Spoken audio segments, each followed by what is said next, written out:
Welcome to episode 5 of the VUCA special series that is titled 9 Women in 9 Minutes. My name is Apiwe Nxusani-Mawela and I will be your host. Our guest today is Apiwe Nxusani-Mawela. She is a brewmaster and will take the next few minutes to introduce herself. Welcome, Apiwe. How are you doing?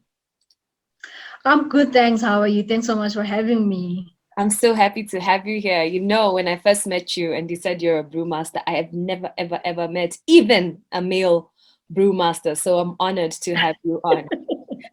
Where have you been? I don't know, I've just been drinking.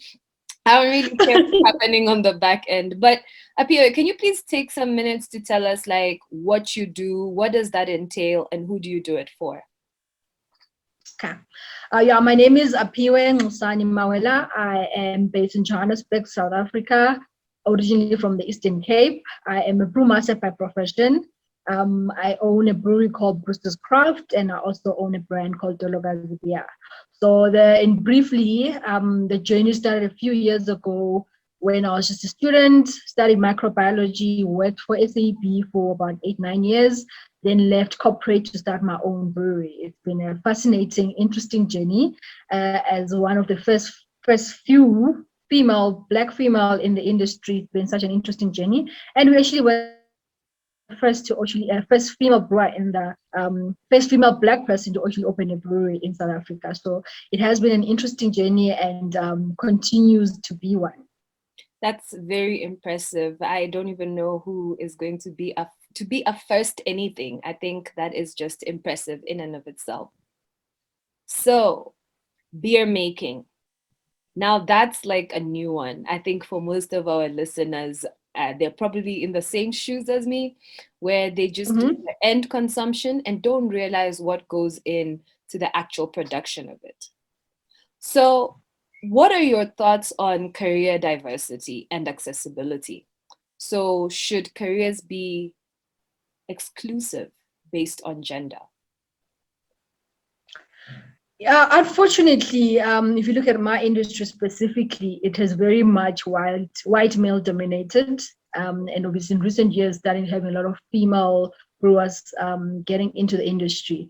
And traditionally in the African context, brewers have always been female. If you look at any part of Africa, women until today are still the main brewers.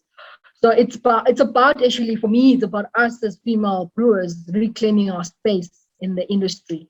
And unfortunately, things have always been the way, with the industry being more male. It has made the industry to be more focused in that direction. But we are all coming in and starting to change status quo.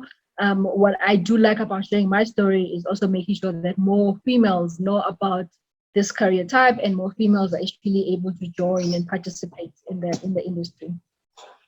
Nice. I love that dichotomy and how you've said, actually, it's true. I agree with you. Traditionally, it has been women who were in charge of the brewing element in communities.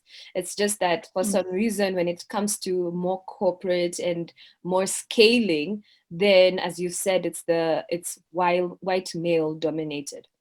But thanks to women like you, you are definitely opening up that space and opening that option.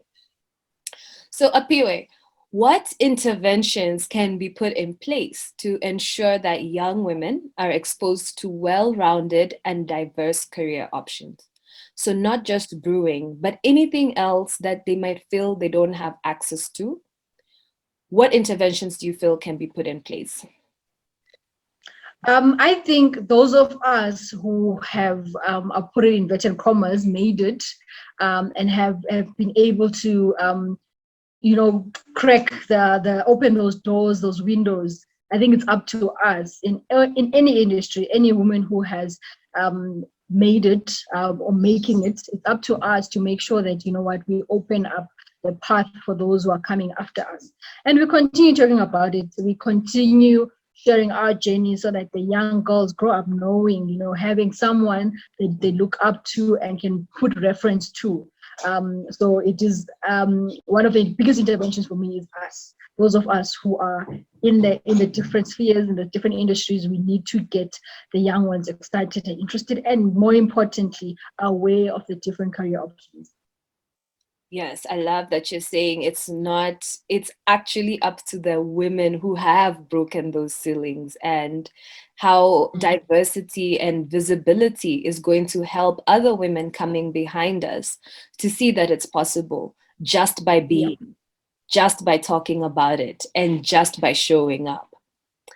So, Apiwe, onto our final question of this short 10-minute episode.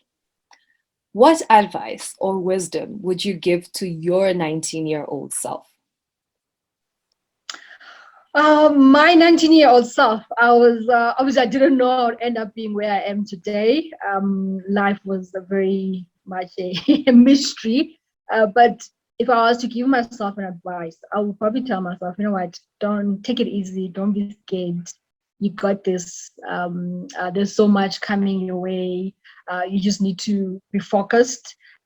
Keep on to the dream. Whatever happens along the way, just know that you were destined for something bigger than what you thought.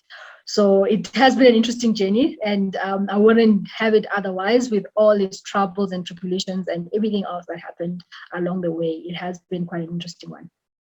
That is beautiful. I'm sure your 19-year self is just so proud of you right now. And even to our listeners and anybody who is not even maybe 19 and just a bit older, there's a common theme that is coming up from this episode and this series of trusting yourself and being kinder to yourself and just embracing what the future has in hold for you. Apiwe, any last words for the audience? I would like to wish everyone a happy Women's Month, especially Women's Day, and understand that the women of 1956 took up to the streets to fight for their then struggles. We have our own struggles, and then it is up to us and our generation to fight the current struggles. And we need to, platforms like this allow us to talk more about what we do, talk more about the opportunities that exist, and it's up to us to really hold the next generation, help them to achieve greater things. We did not achieve what we've achieved now out of our own hard work only. The women who came before us suffered and made the path so that we can be where we are today. So we owe it to the next generation to continue with the fight. Brilliant. So a question for you listeners is, what are you doing today that the future generation will be able to thank you for? Apiwe, thank you so much for your time. Remember, this is amongst our series of 9 Women in 9 Minutes. We have 4 women left. I hope you are enjoying it so far. That's it from me. Thank you so much.